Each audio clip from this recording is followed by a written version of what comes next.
नमस्कार दोस्तों, मैं मृत्युंजय कुमार स्टॉक मार्केट से रिलेटेड एक नए वीडियो में आपका स्वागत करता हूं। दोस्तों, यहाँ पर एक बढ़िया स्टॉक जो हमारे नज़र में आई है, जो कि इंफ्रास्ट्रक्चर से रिलेटेड है। जैसा कि आपको पता है, पिछले कुछ महीनों में जो कि पैंडेमिक सिचुएशन था, वहाँ पर इंफ्रास्ट्रक्चर का काम काफ़ी हद तक रुक गया। स्पेशली बात करेंगे, जब इस बार मोदी गवर्नमेंट आई थी तो उन्होंने कुछ कमिटमेंट किए थे इंफ्रास्ट्रक्चर से रिलेटेड। लेकिन जैसा कि आपको पता है, इस पैंडेमिक में 1 साल तो ऑलरेडी जा चुका है। सो अब जो उनका जो टारगेट है कि इंफ्रास्ट्रक्चर को बूस्ट करना है, काफ़ी ज़्यादा कंस्ट्रक्शन के काम होने की उम्मीद है आने वाले समय में। आपको बता दूं कि ये जो कंपनी है, गवर्नमेंट का टेंडर भरती है और उनके इंफ्रास्ट्रक्चर के काम करती है। वो उनके रोड के काम करती है, एयरप्लेन के जो रनवे है उनका भी टेंडर भरती है। सो ओवरऑल अगर बात करें, कंपनी काफ़ी फंडामेंटली स्ट्रांग है। तो चलिए सबसे पहले इसका बात कर लेते हैं सेल्स की। कंपनी की अगर सेल्स की अगर आप बात करेंगे तो कंपनी ने पिछले 5 साल में कंपनी का जो सेल है वो 25% CAGR से ग्रोथ हुआ है। इसका मतलब ये होता है दोस्तों कि अगर किसी कंपनी का अगर टर्नओवर सपोज 100 करोड़ है और 25% से ईयर ऑन ईयर ग्रो होने का मतलब होता है कि कंपनी सिर्फ 5 साल में अपने एक्चुअल सेल्स से दुगना से भी ज्यादा हो जाती है। सो विच मीन्स कि it is a very good potential. Company का सेल्स काफी बढ़िया परफॉर्म कर रही है। अब बात कर लेते हैं कंपनी के प्रॉफिट की। तो कंपनी का जो नेट प्रॉफिट है, जनरली आप बात करेंगे इंफ्रास्ट्रक्चर्स में जनरली इतना अच्छा प्रॉफिट होता नहीं है, लेकिन इस कंपनी का जो प्रॉफिट है वो है 43% का net profit year on year पिछले 5 साल का। विच मीन्स कि सेल्स काफी बढ़िया है, यहाँ पे प्रॉफिट काफी बढ़िया दिख रही है। अब बात करो डेटा की, तो कंपनी के 2015 में 1861 करोड़ का यहाँ पर सेल्स था। वही चीज 2020 में ये 5600 करोड़ हो चुका है। मतलब जिस तरीके से आप देख सकते हो कि करीब करीब 2000 करोड़ की कंपनी आज 5600 करोड़ की हो चुकी है। तो डेफिनेटली सेल्स में काफी बढ़िया ग्रोथ हो रहा है और उम्मीद किया जा रहा है कि यहाँ से इंफ्रास्ट्रक्चर को जो बूस्ट मिलेगा, इस company will be the number 1 contender.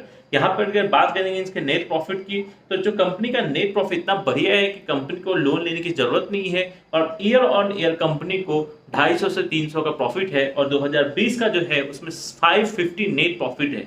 जी हाँ दोस्तों, हम EBITDA की बात नहीं कर रहे, हम बात करें नेट प्रॉफिट की। जब आप टैक्स पे कर देते हैं, हर चीज गवर्नमेंट को पे कर देते हैं, जितने भी आपका एक्सपेंसेस हटा देते हैं, तो 550 करोड़ का इनके पास ईयर ऑन ईयर से नेट प्रॉफिट बढ़ रहा है। अगर आप बात करें कंपनी के पी रेशियो की, तो कंपनी का जो पी रेशियो है वो है करीब करीब अभी 13 का, लेकिन इस सेगमेंट का जो पी रेशियो है वो है 45। मतलब अभी आप बोल सकते हैं कि जो स्टॉक का वैल्यूएशन है कंपेरेटिवली काफी कम है, जो ये इस सेगमेंट की जो इंडस्ट्री का जो पी रेशियो है। अगर आप बात करोगे रिटर्न ऑन इक्विटी की, तो रिटर्न ऑन इक्विटी कंपनी का जो है ईयर ऑन ईयर पिछले 5 साल से 19% का ये कंपनी ने रिटर्न ऑन इक्विटी दिया है। और वहीं अगर बात करोगे रिटर्न ऑन कैपिटल एम्प्लॉयड की, तो कंपनी का रिटर्न ऑन कैपिटल एम्प्लॉयड जो है 18 से 22% का रहा है। सो अल्टीमेटली कंपनी का फंडामेंटल काफी बढ़िया यहाँ पर दिख रहा है। तो अब बात कर लेते हैं प्रमोटर्स के होल्डिंग्स की। तो यहाँ पर प्रमोटर्स की जो होल्डिंग है वो है 56% की और FII का बढ़िया इसमें इंटरेस्ट दिख रहा है, जो कि है करीब करीब अभी 5.5% का।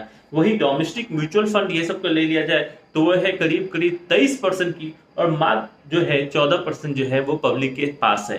सो ओवरऑल देखा जाए तो कंपनी काफी बढ़िया परफॉर्म करी है। तो चलिए अब बात कर लेते हैं स्टॉक के बारे में कि स्टॉक कैसा परफॉर्म कर रहा है। तो अल्टीमेटली तो यही चीज है कि आपका स्टॉक का प्राइस ग्रो कर रहा है कि नहीं। कंपनी तो अच्छा कर ही रही है, तो क्या स्टॉक परफॉर्म कर रहा है।